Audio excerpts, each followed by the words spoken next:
बिस्मिल्लाहिर्रहमानिर्रहीम। अस्सलामुअलैकुम वरहमतुल्लाहि वबरकातुहू। कैसे हैं बिबर?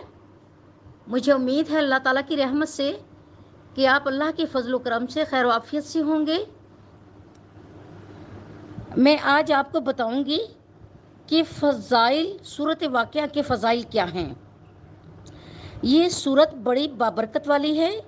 इसके मुतालिक हजूर सल्लल्लाहु अलैहि वसल्लम के चंद इरशाद हैं।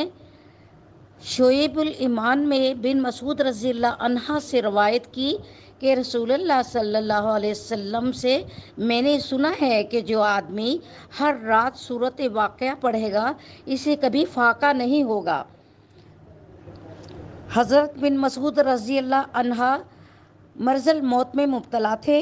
हज़रत उस्मान इनकी अयादत के लिए तशरीफ़ ले गए और इनसे फरमाने लगे कि अगर मैं तुम्हें ख़जाने से कुछ अता कर दूं तो क्या है, कैसा रहेगा?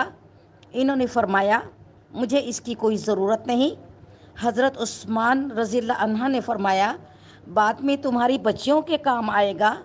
हज़रत बिन मसूद ने कहा तुम मेरी बच्चियों के मुतालिक फ़िक्र फाका से डरते हो। इन्होंने हुक्म दिया कि वो हर रात सूरत वाक़या पढ़ा करें। मैंने हजूर सल्लल्लाहु अलैहि वसल्लम को ये फरमाते हुए सुना है कि जो आदमी हर रात सूरत वाक़या पढ़ेगा वो कभी फ़िक्र फाका में मुब्तला नहीं होगा। तो मेरे प्यारे प्यारे भाइयों, मेरी प्यारी प्यारी बहनों, सामईन नाज़रीन, जो शख्स इस सूरह मुबारक को, इस बाबरकत सूरत को, सूरह वाक़या को जो कुरान में 29वें सिपारे में है, इसे रोज़ाना 41 बार पढ़े, इसकी रोज़ी फराख हो जाएगी और 1 साल तक ये अमल जारी रखें, क्योंकि इसे रोज़ाना पढ़ने वाला गनी हो जाता है और कभी फाका का शिकार नहीं होता।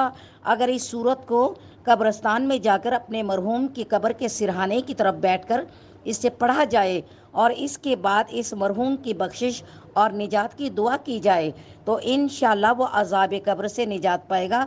मगर इस अमल को 40 रोज़ तक मुसलसल करना चाहिए। अगर किसी शख्स की पैदावार में नुकसान हो जाता है तो इसे चाहिए कि इस सूरत मुबारक को 3 मरतबा पढ़े और बीज बोने से पहले बीजों पर दम करे। इसके बाद उन बीजों को काश्त करे। इंशाअल्लाह फसल की पैदावार बेबहाक होगी और आफतों से महफूज रहेगी। तो मुझे उम्मीद है कि हम मुसलमान हैं, हमें कुरान पर यकीन है। कुरान पाक हमारे लिए बहुत फजीलत वाला है। इसकी हर सूरत, इसकी हर आयत, इसका हर लफ्ज़ 10,000 नेकियों के बराबर है। अगर हम एक लफ्ज़ भी इसका पढ़ते हैं तो हमें 10,000 की नेकियों का सवाब मिलता है। तो मेरी बहनों, आजकल हर कोई तंगदस्ती में मुब्तला है, मुखलसी में मुब्तला है। तो आप ऐसा कीजिए, मैं आपसे रिक्वेस्ट करती हूँ कि आप सूरत वाक़या को ज़िंदगी की रूटीन बना लें और इसका एक शेड्यूल बना लें। रोज़ाना जिस तरह आप खाना खाते हैं, जिस तरह नमाज़ पढ़ते हैं, तो इसको भी एक बार और रात को इशा के बाद 3 बार पढ़ के सो जाए करें। इंशाअल्लाह बहुत ज़्यादा दौलत आएगी, आपके घर में दौलत की बारिश होगी और कभी किसी से मांगना नहीं पड़ेगा, हाथ नहीं फैलाना पड़ेगा, किसी से उधार नहीं लेना पड़ेगा। तो मुझे यकीन है कि ये अमल आप भी करेंगे और मैं भी करती हूँ इंशाअल्लाह, और मैं करती रहूँगी, क्योंकि मेरा ये आज़मूदा ये वजीफ़ा है, आज़मूदा ये सूरत है। मैंने हर बार आजमाई हुई है। जब मुझ पर तंगी आती है तो मैं सूरत वाक़या नमाज में पढ़ती हूँ।